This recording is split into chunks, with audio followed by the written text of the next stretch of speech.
The space station floated in the darkness between three star systems. It was massive, built from white metal and glass, spinning slowly like a jewel in the void. This was the Galactic Council Station, where representatives from 100 different species came to talk, argue, and make peace. Today, it hosted the most important diplomatic summit of the decade. Princess Viola stepped off, a royal transport ship with her head held high. Her skin was pale blue, almost silver in the station's artificial light. Her eyes were large and violet, and her long white hair flowed behind her like water. She was beautiful by any standard in the galaxy, and she knew it. More importantly, she was the youngest daughter of the Tyranny Emperor, sent here to prove herself worthy of political power.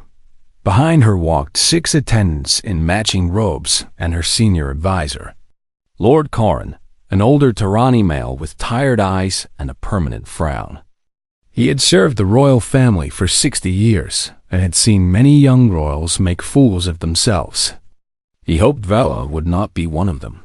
The welcome reception was held in the Grand Hall, a circular room with walls made entirely of transparent material.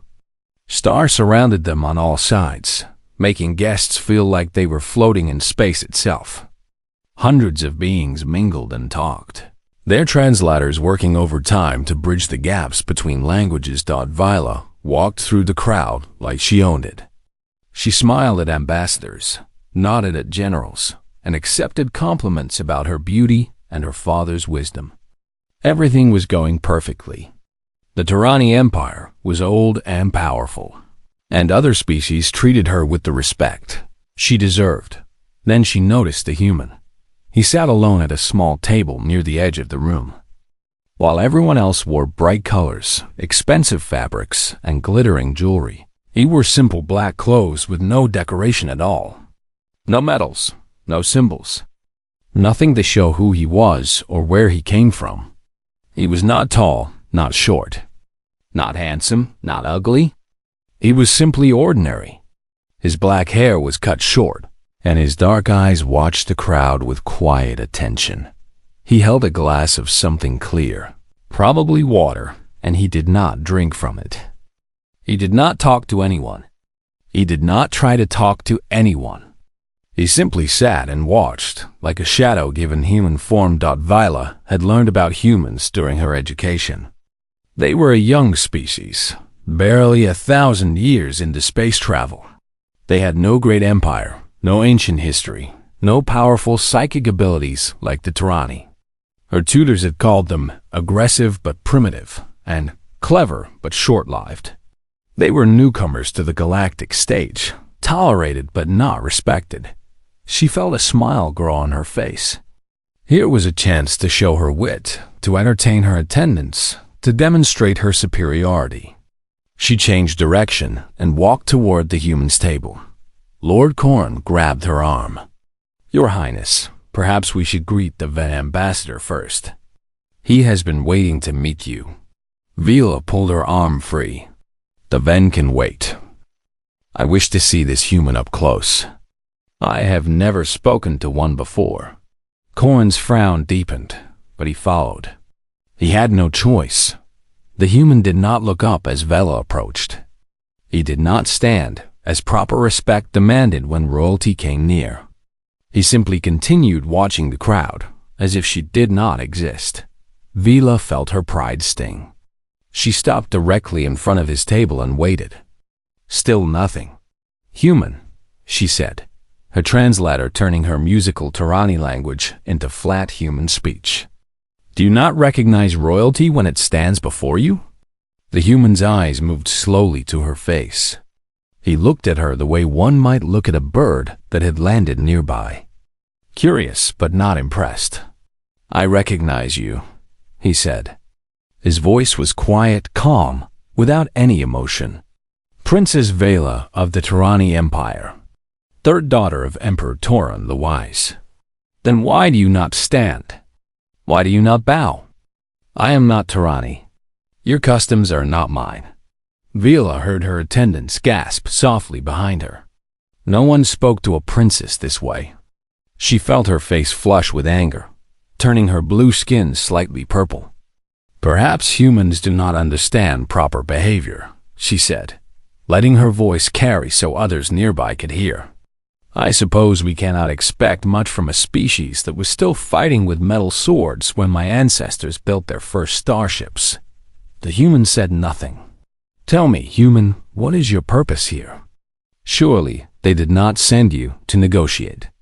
Do you carry bags for the real diplomats? Do you clean their rooms?" Her attendants laughed nervously. Vela smiled, enjoying herself. "I have read about your world," she continued. "So small, so crowded. You breed like insects and fight like animals. Your entire history is just war after war after war. How does it feel to be part of a species that cannot stop killing itself?" The human's expression did not change. He simply looked at her with those dark, quiet eyes. Then he lifted his glass, took a small drink of water, and set it back down. "Is that all, Your Highness?" he asked. Vela felt her anger spike. She had expected him to be embarrassed, to apologize, to show some reaction. This nothing response was worse than any insult. "You are very rude for someone so unimportant," she said coldly. "I did not even catch your name." "Taiho," he said. "Yun Taiho. Well, Yun Taiho, I hope you enjoy watching your betters from your little corner. That seems to be all your kind is good for." She turned to walk away, satisfied that she had put the human in his place.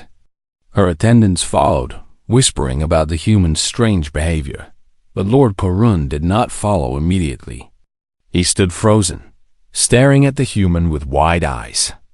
His face had gone from blue to nearly white. "Your Highness," he whispered, hurrying to catch up to her. "Your Highness, we must speak privately. Now." "Not now.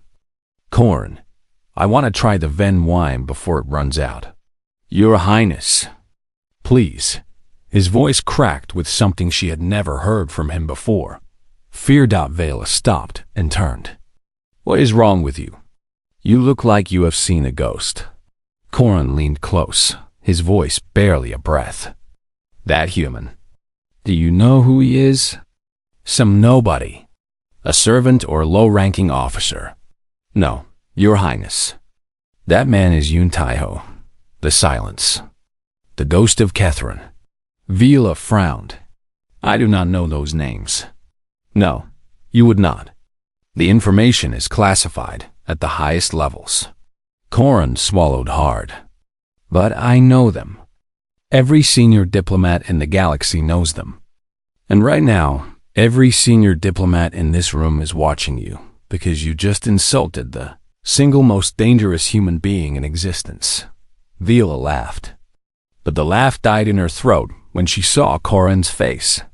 He was not joking. She looked back across the room. The human Tahoe had returned to watching the crowd. But now Vela noticed something she had missed before. The beings nearest to his table all sat with their backs to him, but they were not relaxed. Their bodies were tense. The ambassador from the Kethrani Empire, a large creature with armored skin and 4 arms, sat across the room as far from the human as physically possible, and every few seconds, someone glanced at Teho's corner. Not with curiosity, with fear. What had she done? The royal suite was the finest accommodation on the station. The walls changed color based on the occupant's mood, and the window showed a perfect view of a distant nebula painted in shades of pink and gold. But Princess Vela saw none of this beauty. She stood in the center of the room, her arms crossed, watching Lord Korun pace back and forth like a trapped animal. "You are being dramatic," Vela said. "He is just one human. Humans are weak. Everyone knows this." Korun stopped pacing and looked at her with something close to despair. "Your Highness, please sit down. What I am about to tell you is not known to the public. It is not taught in schools. It is information that governments keep hidden because they do not want their citizens to panic. Vila rolled her eyes but sat on the edge of her bed. Fine. Tell me your scary story about the quiet little human. Corin took a deep breath. He walked to the window and stared out at the stars, his reflection ghostly in the glass. 12 years ago, he began, the Kethrani Empire decided to expand into human territory. You know the Kethrani. They are warriors. Their soldiers are twice the size of humans, covered in natural armor, with 4 arms and claws that can cut through metal. They had conquered 30 species before humans even left their home planet. Vila nodded. The Kethrani were famous. They took what they wanted and destroyed anyone who tried to stop them. The Kethrani sent an invasion fleet to a small human colony world called New Eden. It was a farming planet. Population 2,000. Mostly families, children, old people. No military value at all. The Kethrani chose it specifically because it was weak. They wanted to send a message to humanity. Surrender your territory or watch your people die. Karin's voice grew quieter. The invasion fleet had 40,000 Kethrani soldiers, 50 warships, the most advanced weapons in the galaxy. They expected no resistance. New Eden had no army, no defense systems, nothing. Then what happened? Vela asked, despite herself. Corin turned from the window. His eyes were haunted. One man happened. There was a single human soldier stationed on New Eden, a training instructor. He was there to teach basic self-defense to the colonists. His name was Yun Taiho. He was 26 years old. Vila felt something cold touch her spine. 1 soldier against 40,000? Yes. When the Kethrani landed, they killed the colonists quickly. It was a massacre. Men, women, children, all dead within the first hour. Taiho tried to protect them, but there were too many enemies. He watched everyone he was supposed to protect die in front of his eyes. Corin paused. His hands were shaking. Something broke inside him that day. Or perhaps something woke up. The reports are unclear. What we know is that Taiho did not surrender. He did not try to escape. He did not call for help. Instead, he began to hunt. Hunt? 1 human against an army? Yes.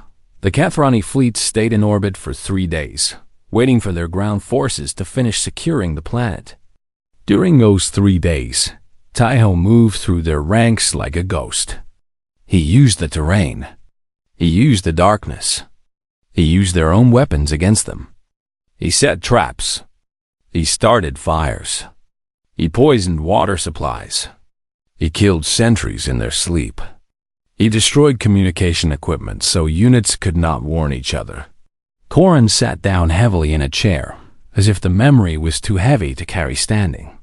By the 2nd day, the Kethrani were terrified. They could not find him. They could not predict him. They sent hunting parties after him, and those parties never returned. They sent their best warriors, their elite guard, and found them dead the next morning with no wounds visible. He killed them with his bare hands silently, in ways that left no marks. Vila's mouth was dry. This is impossible. Humans are not that strong. Humans are not strong, Corin agreed. But they are something worse. They are adaptable. They are creative. And when pushed beyond their limits, when everything they love is destroyed, some of them become something else entirely. The Kethrani have a word for it. In their language, it means death that walks. They had never encountered anything like Yun Taiho before. What happened on the 3rd day? On the 3rd day, the Kethrani commander ordered a full retreat. He had lost 10,000 soldiers to 1 human.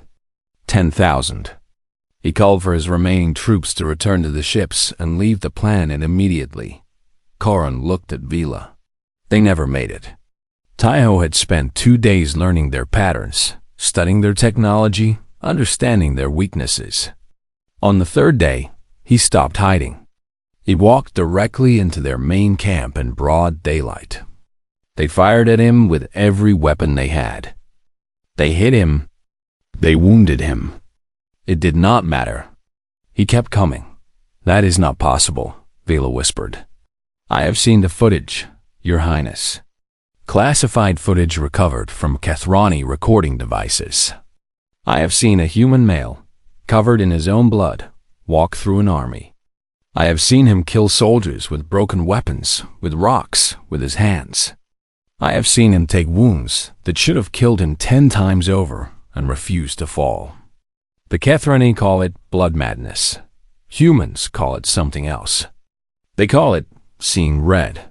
When certain humans experience enough pain, enough loss, enough rage, their bodies produce chemicals that let them ignore pain, ignore fear, ignore the fact that they are dying.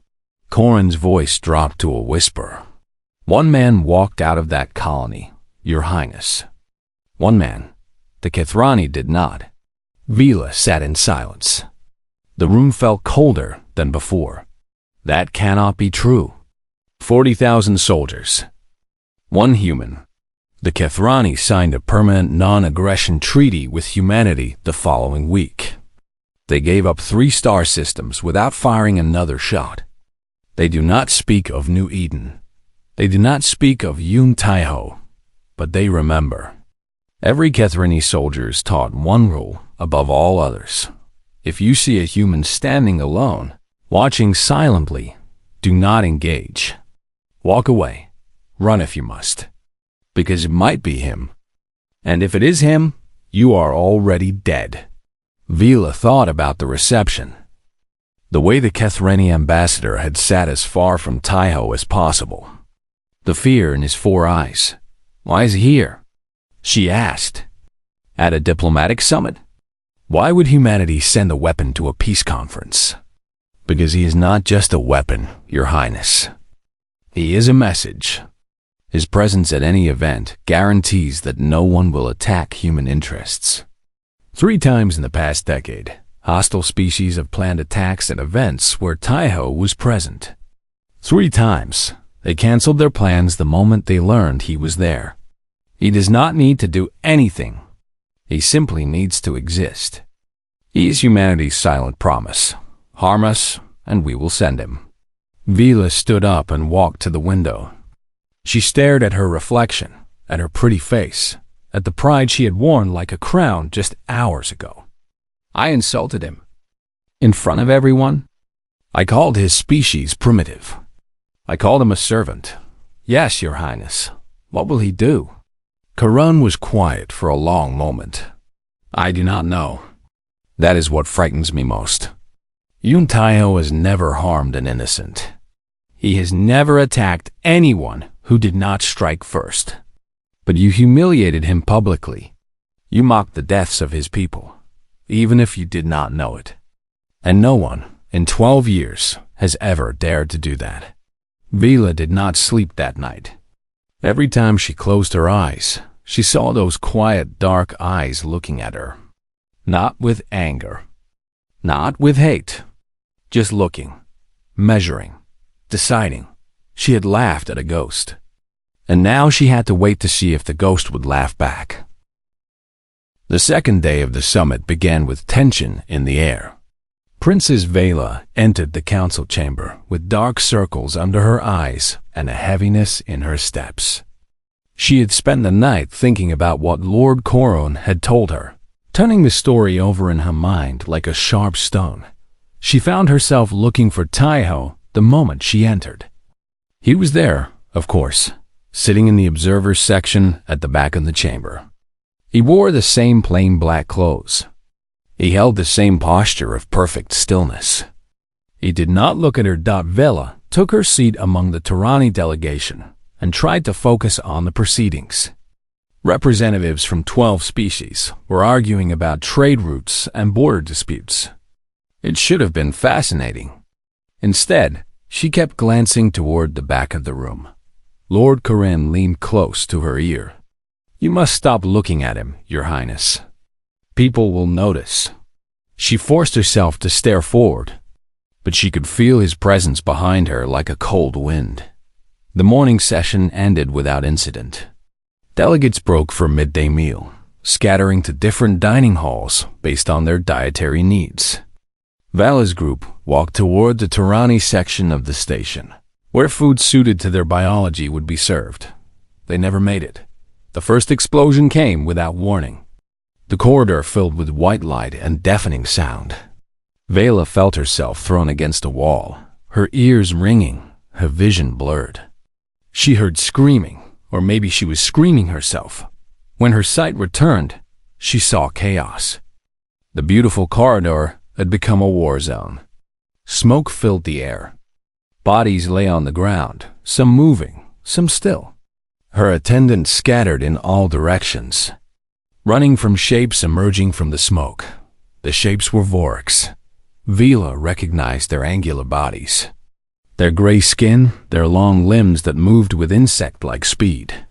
They carried plasma weapons that glowed with blue fire. They were shooting at everyone, killing without care. The Vorks Confederacy had been quiet enemies of humanity for decades.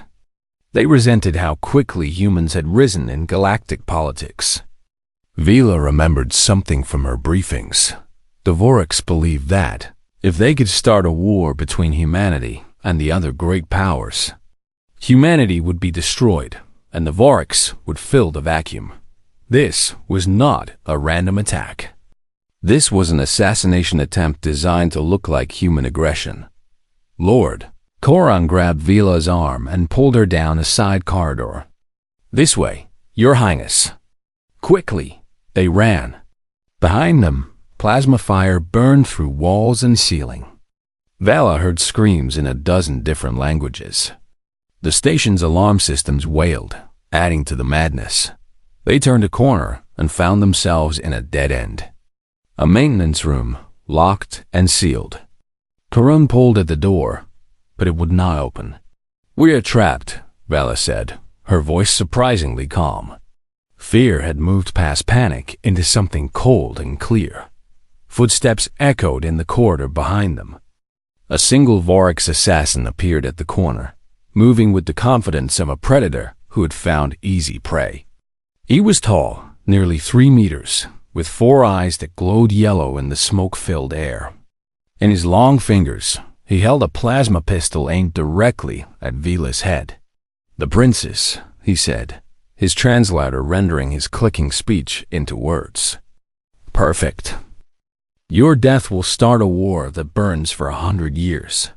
Vala raised her chin. If she was going to die, she would die with dignity. She would not beg. The Vorks' finger tightened on the trigger. Then something happened that Vala would remember for the rest of her life. Taiho appeared. He did not run into the corridor. He did not make any sound.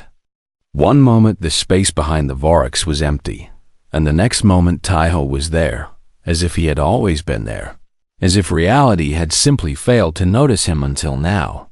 His hand moved. That was all Vala saw.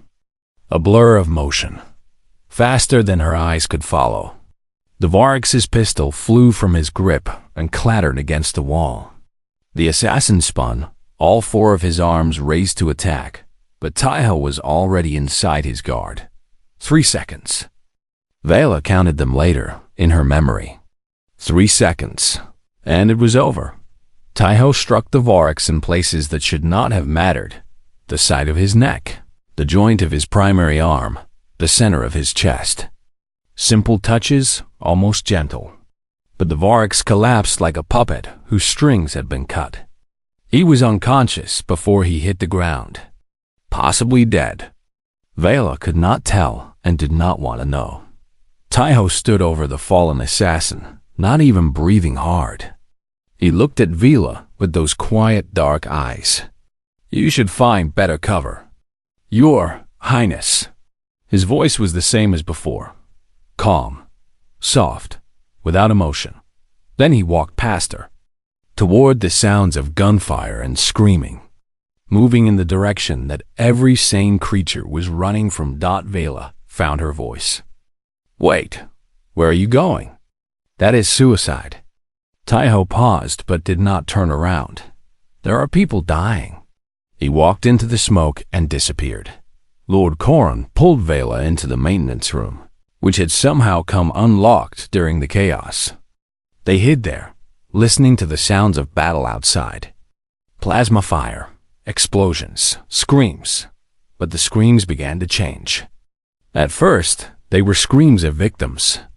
Then, slowly, they became screams of fear. The Vorks were no longer hunting. They were being hunted. Vela pressed her ear to the door. She heard running footsteps, Vork's footsteps, moving fast. Panicked.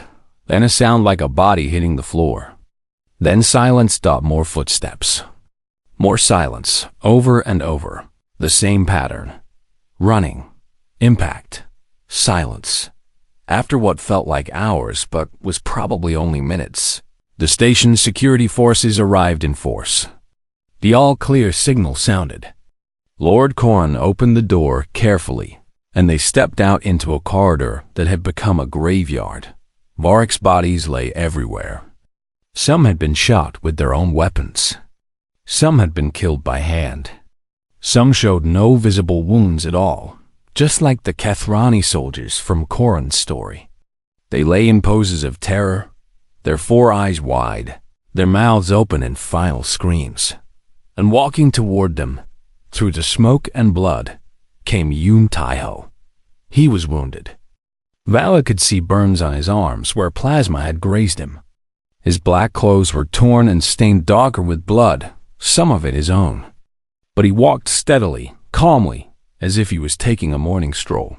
He stopped in front of Vela and bowed his head slightly. The station is secure. The remaining Vorks have been captured. You are safe, Your Highness. Vela stared at him. She could not find words. Tae-ho turned to walk away, but Vela reached out and grabbed his arm. She felt his muscles tense beneath her fingers, felt the danger coiled inside him like a spring, and she let go immediately. Why? She asked. Why did you save me? After what I said to you? Tae-ho looked at her for a long moment. His face showed nothing, but something flickered in his eyes. Something almost like pain. Because you did not deserve to die for words spoken in ignorance. He walked away, leaving Vela standing among the bodies of the enemies he had destroyed. The enemies who had thought one man could not stop them. She understood now. She understood why the galaxy feared him. She understood why the Kethrani had surrendered. She understood why humanity's enemies whispered his name like a curse. Yoon Tae-ho was not a soldier. He was not an assassin. He was not a monster. He was simply a man who had lost everything, and in losing everything, had become something that could never be lost again. He was grief given human form. He was vengeance that walked quietly through the universe, waiting for someone to give him a reason to remember what he was capable of.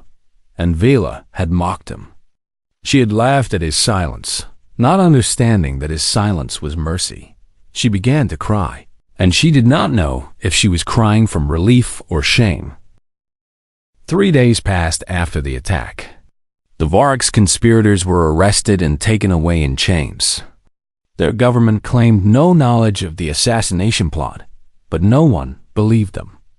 The summit continued under heavy guard, with security teams watching every corridor and armed soldiers standing at every door. Princess Vala had become something of a celebrity among the delegates. She was the royal who had survived, the princess who had faced death and lived to tell the story. Everyone wanted to hear her account of what happened. Everyone wanted to know about the human who had saved her, but Vela did not want to talk about it. She attended the required meetings and social functions, smiled when she needed to smile, and said nothing about Yoon Tae-ho. Something had changed inside her, something she did not fully understand yet. The arrogance she had worn like armor felt thin and false now. Every time she looked at other delegates, she wondered what stories they carried, what pain hid behind their polite faces. On the 3rd night, she could not sleep. Her mind kept returning to the corridor, to the smoke, to the way Tae-ho had appeared like a ghost and disappeared the same way. She kept hearing his words. because you did not deserve to die for words spoken in ignorance. She had been ignorant. She had been cruel. And he had saved her anyway. Vila put on a simple robe and left her quarters. The station was quiet at this hour, most beings asleep in their rooms. She walked without direction, letting her feet carry her through empty hallways.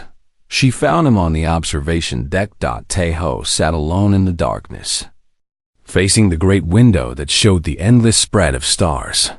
He wore the same plain black clothes, now repaired and clean. His wounds had been treated. The Vila could see fresh bandages on his arms. He did not turn when she entered. "You should be resting, Your Highness," he said quietly. Vela walked closer and sat on a bench a few meters away from him. Close enough to talk, far enough to give him space. "I could not sleep," she said. "Too many thoughts." Taeho said nothing. They sat in silence for a long time. The stars turned slowly outside the window as the station continued its endless spin. Vala studied the human's profile, the lines of his face, the stillness of his body. He looked ordinary. He looked like someone you would pass on the street without noticing. That was perhaps the most frightening thing of all. "I want to apologize," Vala said finally, "for what I said at the reception. It was cruel and foolish." Taeho shook his head slightly. "You did not know. That does not excuse it. I spoke from pride and prejudice. I judged your entire species based on what my tutors taught me, and my tutors were wrong." She paused. "I have learned that I was wrong about many things. We all believe what we are taught. The important thing is what we do when we learn better." Vila looked at her hands. They were soft hands, hands that had never worked, never fought, never known real hardship. She felt ashamed of them. "May I ask you something?" Taeho turned to look at her for the first time. His dark eyes reflected the starlight. "You may ask." "Lord Karan told me what happened on New Eden. He told me about the Kethrani, about the colony, about what you did." She hesitated. "He told me facts and numbers. But I want to know the truth. Not what you did, but why. Why did you keep fighting when there was no hope? Why did you not escape or surrender?" Taeho was silent for so long that Vila thought he would not answer. When he finally spoke, his voice was softer than she had ever heard it. Her name was Ji-won, Park Ji-won. She was the colony administrator's daughter, 22 years old. She wanted to be a teacher. Vila held her breath. "When I arrived on New Eden, I was just a young soldier with orders to train civilians in basic defense. It was supposed to be easy duty, a quiet posting. I never expected to use my training for anything real." Taeho's hand rested on his knees, perfectly still. "Ji-won was one of my students. She was terrible at fighting. No coordination, no instinct for violence. But she was kind. She would bring food to my training sessions because she worried I was not eating enough. She would ask about my family, my home, my dreams. No one had ever cared about those things before." "You loved her," Vela said softly. "I was beginning to. We had only known each other for 3 months when the Kethrani came." His voice did not change, but something in his eyes grew darker. "She died in the first hour. They killed her in front of me. They killed everyone in front of me. 2,000 people, and I could not save a single one. I am sorry.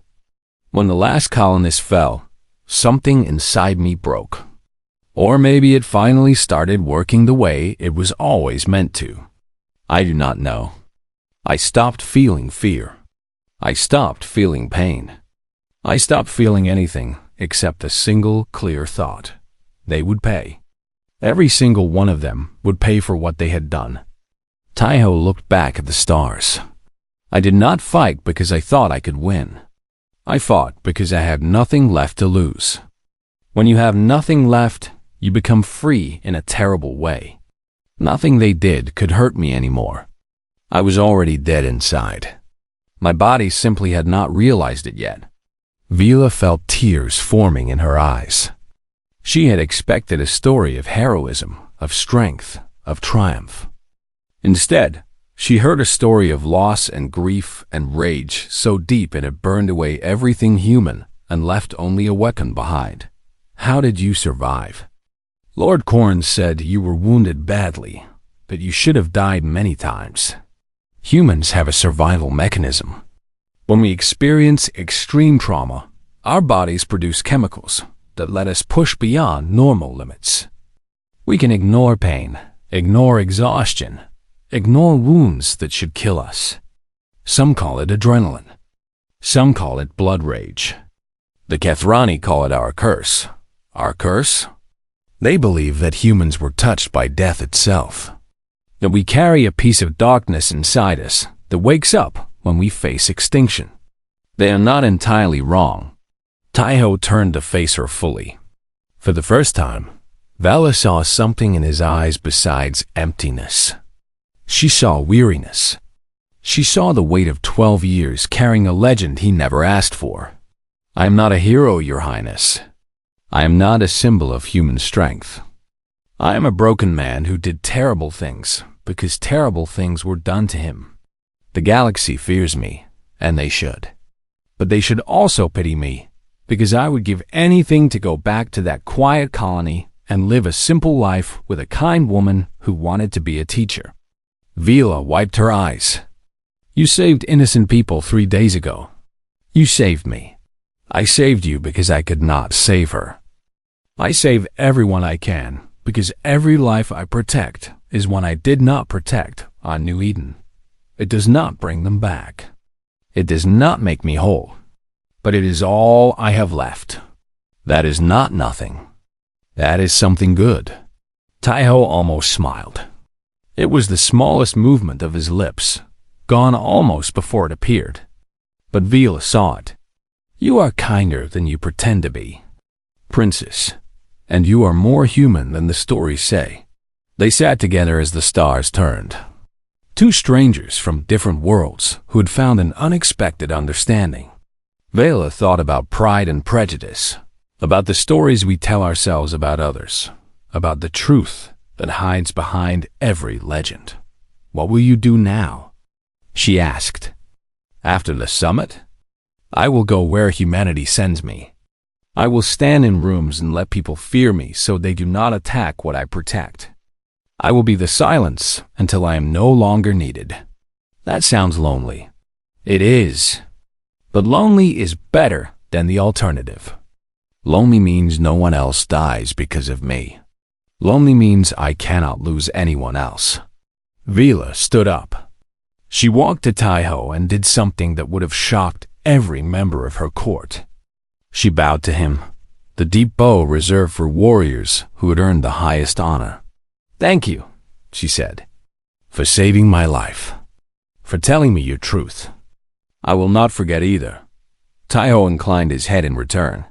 Remember this too, Princess. Your species is young. You have time to grow, time to learn, time to become better than your history. Do not waste that time on pride. Pride is a comfort for those who have never faced real loss. Vila nodded. She turned to leave, then paused at the door. The stars are beautiful tonight. They always are, Taiho said softly. We just forget to look. Vila returned to her quarters. For the first time since the attack, she slept peacefully. And when she dreamed of a quiet colony on a green world, where a young woman wanted to be a teacher and a young soldier learned what it meant to love.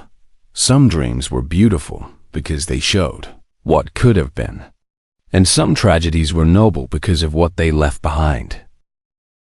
The summit ended on a day of unexpected celebration. What had begun with fear and bloodshed concluded with hope and new beginnings. The Vark's attack had failed in every way. Instead of starting a war against humanity, it had united the other species in their defense. 12 governments signed new alliance treaties with Earth. The Vark's Confederacy faced sanctions that would cripple their economy for decades. Princess Vila stood in the Great Hall. watching delegates shake hands and exchange promises of friendship. She felt different than she had felt 1 week ago. The girl who had arrived at this station with arrogance in her heart was gone. In her place stood someone who understood that the universe was larger and stranger and more painful than she had ever imagined. Lord Coron approached her with a datapad in his hands. Your Highness, I have prepared the report for your father. Your conduct during the crisis has been praised by every delegation. The Emperor will be pleased. Vila took the datapad but did not look at it. I want to add something to the report, Coron. Of course, Your Highness.